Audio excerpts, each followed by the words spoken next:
L'appetito viene mangiando, come si suol dire, e difatti dopo la mia scorpacciata di vinili sono tornato a Livorno da Vintage & Co per esaudire un mio vecchio desiderio, ossia costruirmi un impiantino vintage tutto usato. Sono sicuro che troverò qualcosa di mio gradimento. Eh sì, il mio impianto attuale è costituito interamente da pezzi nuovi. Non ho mai avuto la fortuna di abitare vicino a un negozio hi-fi o conoscere qualcuno a cui affidarmi in caso di piccoli problemi o guasti. Ma il fascino del vintage, così come per il vinile, c'è anche per un giradischi, un'elettronica, un paio di casse. Era da un po' che volevo togliermi questo sfizio perché sentivo che mi mancava qualcosa nella mia esperienza di appassionato e smanettone. Dopo aver visto come lavorano Simone e Martina con i vinili e con l'elettronica, mi sono finalmente deciso. Per alcuni dei vinili che ho acquistato vi rimando al video Ci salverà l'usato, linkato qui sotto in descrizione. Per l'elettronica invece, se ve lo siete perso, vi consiglio di guardare il video dove ho commentato le ultime cassette acquistate in compagnia di una splendida TIAC V3000. Ma sì, ma dai! Allora ragazzi, visto che vi becco qui super in forma, voglio sapere da voi quali differenze troviamo nel sito, perché è un pochino diverso. Sì, è un pochino diverso a livello grafico, ma le differenze sostanziali sono per quanto riguarda la ricerca avanzata, quindi sono stati inseriti dei filtri, e per quanto riguarda l'inserimento della leggenda a fondo pagina, quindi a grande richiesta c'era stata fatta e quindi abbiamo inserito tutte quelle sigle che vedete accanto alla descrizione del prodotto, sono spiegate meglio a fondo pagina. Perfetto, e poi a proposito di sito c'è una promozione legata al sito, ma anche in negozio, anzi non una promozione ma due. In che senso? Sì, la prima è del 10% e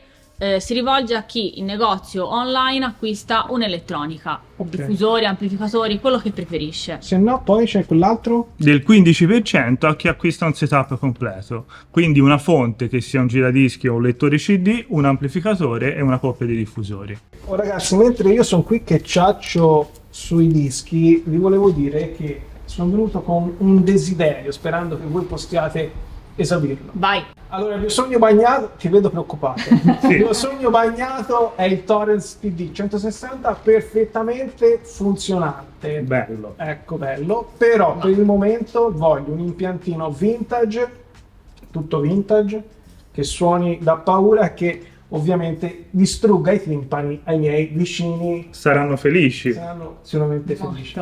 Quanto vuoi spendere, Gianni? Allora, io avevo pensato di andare abbondantemente sotto i 1000. Si può fare? Si può fare, si può fare. Ci avete roba interessante? Sì, facciamo vedere. Pensando, se mi segui si trova tutto. Vai, fammi vedere, vai. Senti Martina, io voglio che tu dica una cosa a chi ci segue, perché io le so già, vi ho rotto le scatole tutte le altre volte che sono venuto. Le elettroniche che vediamo qui sono tutte perfettamente funzionanti. Sì, sono tutte revisionate dal tecnico, noi le abbiamo pulite internamente e esternamente e testate, quindi le abbiamo ascoltate assolutamente.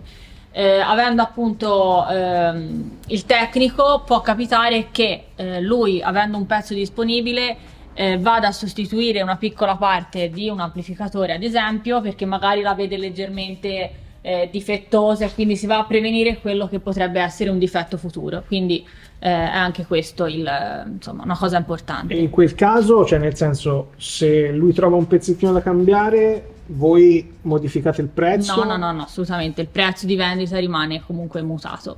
Che poi il prezzo finale qui, magari che su eBay è 10 euro meno, 20 euro meno, è il costo? È il costo della manodopera, esatto, sì, il costo della manodopera del tecnico. No, sì. te l'ho chiesto perché magari alcuni, guardando online, viaggiando online, trovano il prezzo un pochino inferiore, basso, certo. però il motivo è quello, insomma, Sì, sempre sì, meglio che ci sia passato un tecnico che non il privato che ce l'ha avuto in soffitta per 20 anni. Esatto. Meglio quando non siamo tecnici, meglio non aprire e mettere le mani se non siamo appunto esperti. Da cosa vuoi partire, Gianni? Allora, sicuramente dal giradischi.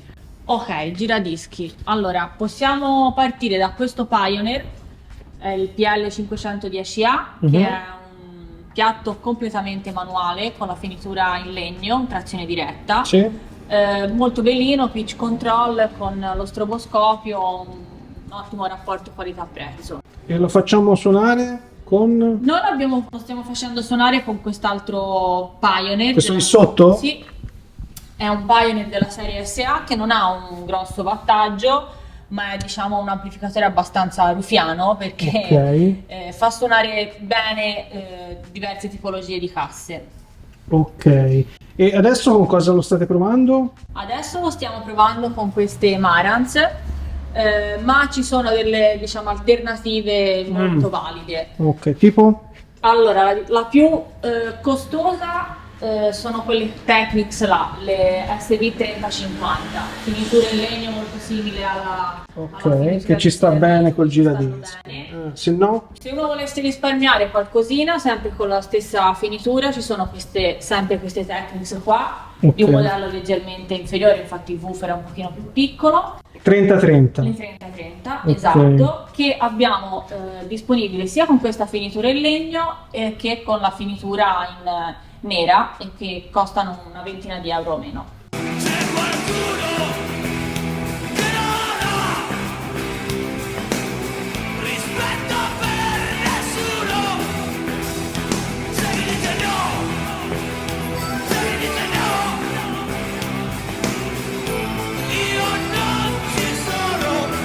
Johnny, visto che ti piace il Torrens, cosa ne pensi di questo elenco?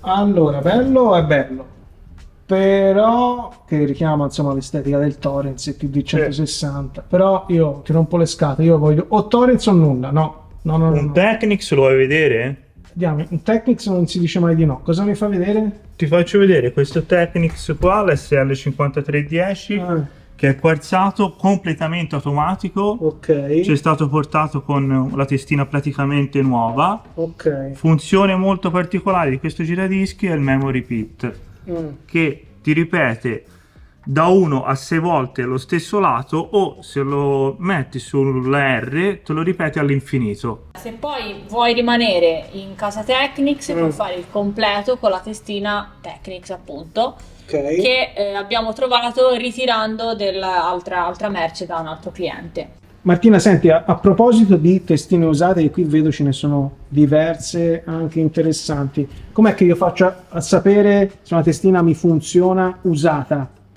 Allora, le nostre testine sono state tutte controllate all'ingranditore dal nostro tecnico per verificare appunto che il diamante sia integro.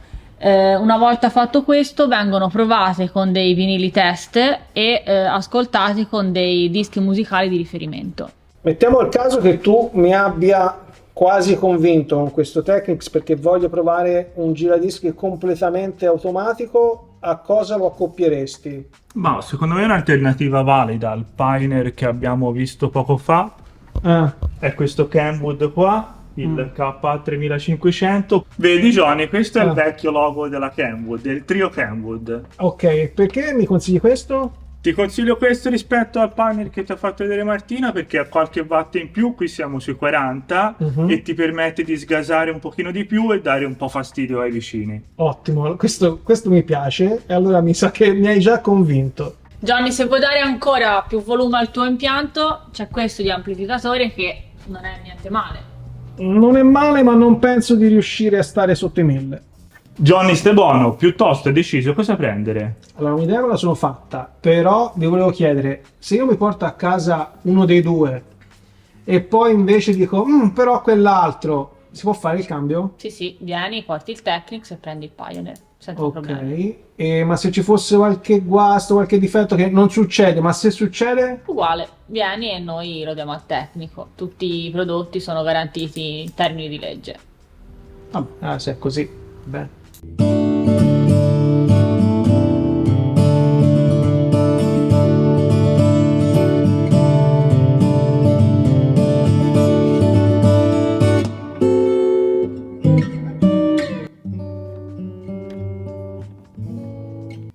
Avete visto e sentito quali componenti ho scelto per il mio primo setup tutto vintage. Come sorgente il Technics SL5310, come amplificazione il KA3500 di Kenwood, come diffusori SB3050 sempre Technics. Un impiantino bomba che suona da paura per un costo complessivo di 640 euro. E a proposito, parlando di prezzi, che è la parte che interessa sempre molto, ho usufruito io per primo della promozione riservata a chi acquista un setup completo, quindi 15% di sconto, avrei speso 540 euro circa, cifra che Simone e Martina hanno ritoccato un altro pochino per ringraziarmi dello spazio che gli ho dedicato sul canale. Naturalmente sia in negozio che sul sito di Vintage & Co trovate alternative più o meno costose di queste. Magari tanti altri avrebbero optato per i componenti che ho, tra virgolette, scartato, anche se più che uno scarto è che non posso comprare tutto. A proposito di giradischi, non ho preso il Pioneer proprio perché voglio tenermi la finitura in legno per il mio futuro Torrens TD 160 e spero che sia un futuro prossimo. Poi perché quando vedo Technics il mio cuore batte un colpo in più e infine col 5310 avrei finalmente testato un giradischi completamente automatico. E allora vediamo cosa c'è a bordo oltre al motore a trazione diretta. Selettore per 33 o 45 giri, controllo quarzato della velocità disattivabile per agire manualmente sul pitch. Selettore per la dimensione del disco che vogliamo suonare, quindi in questo caso un 12 pollici, ossia un 33 giri, 10 pollici un EP, 7 pollici un singolo. E a cosa serve questo selettore? Beh, a seconda della dimensione del disco che vogliamo suonare, il braccio si posizionerà nel punto corrispondente di inizio. Guardate un po'. Vedete che il braccio non va all'inizio del 33 giri, ma va all'inizio dell'ipotetico 10 pollici che ho selezionato qui. Memory Pit che ci ha già illustrato Simone, poi qui troviamo il logo del brand e sotto D di Automatic, ossia Direct Drive Automatic, una trazione diretta automatica per questo SL5310, una trazione diretta quarzata. Questa è la lucina che vedete qua, benissimo, che si disattiva e si attiva da questo selettore. E infine selettore start e stop. Lo faccio ripartire al volo per farvi vedere come funziona e come si stoppa in automatico. Adesso lo riattivo e poi qui abbiamo il queuing. Adesso è selezionato nella posizione in su, nel senso che il braccio non scenderà sul solco. Se invece aziono qui, vedete che il braccio scende. E là, se ti sta piacendo questo video lascia un like, ci vuole un attimo e così mi aiuterai a creare altri contenuti come questo e a raggiungere altri appassionati come te. E poi sono curioso, hai un componente vintage nel tuo impianto? Se sì, fammi sapere quale nei commenti qui sotto. Nel periodo di test effettuato prima di girare questo video ho stressato il 5310 proprio sul versante dell'automatismo e devo dire che non ha mai perso un colpo. Naturalmente, se vogliamo, possiamo azionare il braccio manualmente. Guardate, il piatto partirà in automatico quando raggiungiamo la posizione trigger. Come avete visto, il giradischi era venduto con la AT3600 di Audio-Technica, una testina da rapporto qualità-prezzo clamoroso. Ma secondo voi potevo lasciarmi scappare la sua testina originale? E infatti, eccola qua, la 206C, dove C sta per conico. Ma vi assicuro che sbaglieremmo a dare per scontato il fatto che siccome questo è il taglio di diamante più semplice da realizzare, allora il suono riprodotto sia di poco conto. La 206C suona di brutto.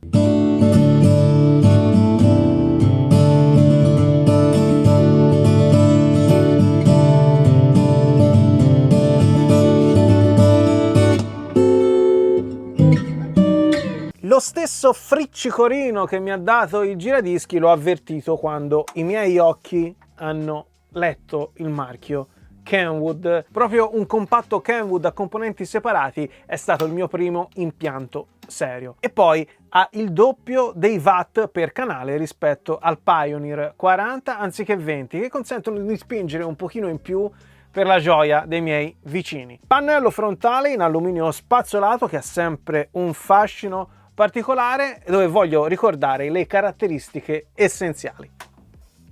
e si accende questa bellezza. Qui c'è il selettore per i diffusori A, B oppure A più B se abbiamo due paia di diffusori. Naturalmente qui possiamo disattivarli se utilizziamo l'uscita cuffie. Qui poi abbiamo il controllo dei toni per le frequenze basse e le frequenze alte che va da -10 a +10 e il selettore per il bilanciamento dei canali sinistro e destro. Questo ci consente di attivare il loudness e questo è il filtro passalto, una caratteristica che si usava sulle amplificazioni di una volta per ridurre soprattutto il rumore nelle piastre a cassette che magari non erano dotate di Dolby. Qui al centro in bella vista una manopola di regolazione del volume piuttosto generosa, bella, solida. E infine sulla parte destra del pannello frontale la scelta della sorgente. Qui siamo su fono, qui sul tuner, ma può essere anche un lettore CD che abbiamo collegato all'ingresso tuner dell'amplificatore e ovviamente un'ausiliaria che è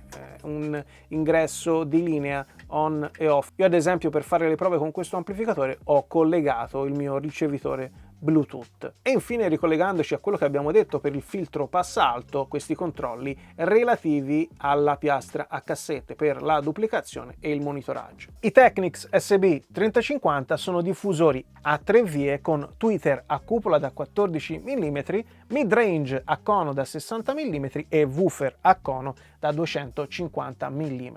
Ho preferito queste 3050 rispetto alle 3030 viste in negozio per un semplice motivo: le dimensioni più generose del woofer, quindi un basso più presente che si accoppia meglio al Kenwood, che è un amplificatore meno ruffiano sulle basse e meno tagliente sulle alte rispetto all'SA5502 di Pioneer. In hi-fi, come sappiamo, è sempre un gioco di equilibri, è quello il bello, e in base allo stesso ragionamento le SB3030 si sposano alla perfezione col Pioneer, avendo un woofer più piccolo rispetto alle 3050. In poche parole, come cascavo in piedi.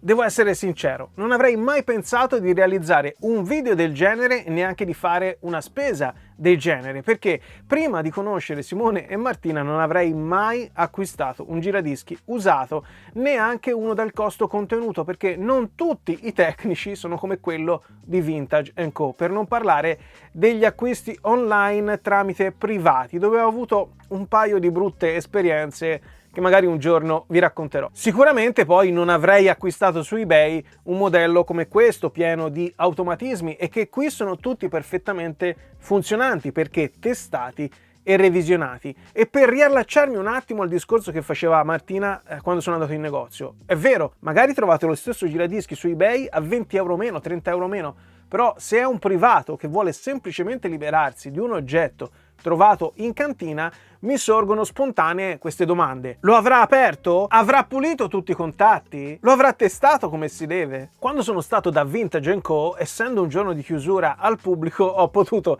finalmente incontrare anche il loro tecnico, che, come si dice a Livorno, leva il fumo alle schiacciate, nel senso che è un drago, ma come molti super nerd è ultra riservato ed ha preferito non mostrarsi in questo video nonostante la mia fastidiosa insistenza, e vi assicuro che l'ho apprezzato molto. Ne sa a pacchi e ti sa trasmettere le informazioni senza supponenza, insomma il top. Tutto questo per dire che posso mettere la mano sul fuoco su una elettronica usata dove so che ha lavorato lui. Ovviamente il mio consiglio, soprattutto se siete in zona, è quello di recarvi in negozio per toccare con le vostre mani e ascoltare con le vostre orecchie con il supporto di Simone e Martina. Ma se non potete andare, c'è sempre la possibilità di ordinare le elettroniche sul sito, e con le 2 promozioni in corso legate a questo video un pensierino ce lo farei, anche perché imballo e spedizione sono super accurati.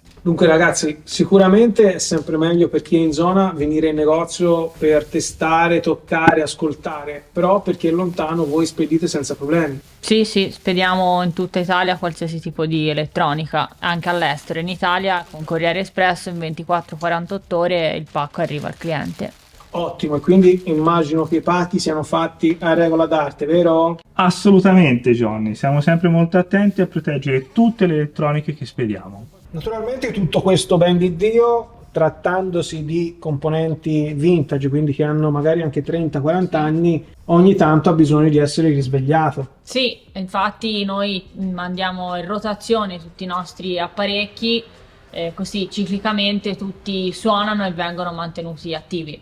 Visto che sono qui, come faccio a non guardarmi qualche dischino? Hai fatto? Arrivo. Dovevo fare alla svelta perché c'era chi mi attendeva e allora ho preso questi al volo, sono andato sul sicuro, spero di tornarci il prima possibile per passare un po' di tempo in più per spulciarmi qualche chicca. Non vedo l'ora. Cosa ho preso? Ho preso la prima ristampa Durium di Colpa d'Alfredo di Vasco Rossi. Vi ricordate che nella rubrica Vinyl Care vi dico di togliere il cellophane esterno, altrimenti si piega il cartoncino? Guardate qua, vedete? C'era sempre il cellophane originale aperto di lato, cartoncino piegato. Naturalmente non è qualcosa che succede nell'arco di una settimana, ma a lungo andare succede questo. Quindi la prima cosa che farò io sarà togliere questo cellophane e utilizzare una busta esterna. E poi ho preso Giannissima, un live di Gianna Nannini sigillato. Ho preso questi, andavo di corsa, sono andato sul sicuro. Voglio farvi vedere un attimo questo particolare perché sono le cose belle della nostra passione. So che molti non amano le scritte all'interno di dischi o cassette, io invece le adoro, soprattutto quando non sono invasive come in questo caso. Vedete cosa ha scritto il precedente proprietario? Anno 1980. È vero, Colpa d'Alfredo esce originariamente con targa nel 1980, questa è la prima ristampa di Durium, anno 1981, ma è giusto, 80 è stato l'anno di pubblicazione originaria di un grande classico del nostro Vasco Rossi. Siamo purtroppo già arrivati al termine di questo bellissimo viaggio nel mondo della componentistica vintage. Spero che sia stato bello anche per voi o interessante. Se fosse così lasciate un like qua sotto per supportarmi e occhio alle promozioni che Simone e Martina hanno riservato alla community di Vinnilicamente, perché partono oggi e scadono il 6 gennaio. Trattandosi di prodotti usati e quindi spesso pezzi unici, meglio fare alla svelta se siete interessati. Tutti i contatti di Vintage & Co sono in descrizione e a me non resta che salutarvi col classico a presto e buoni ascolti. E vai Vasco. E prima o poi lo uccidi.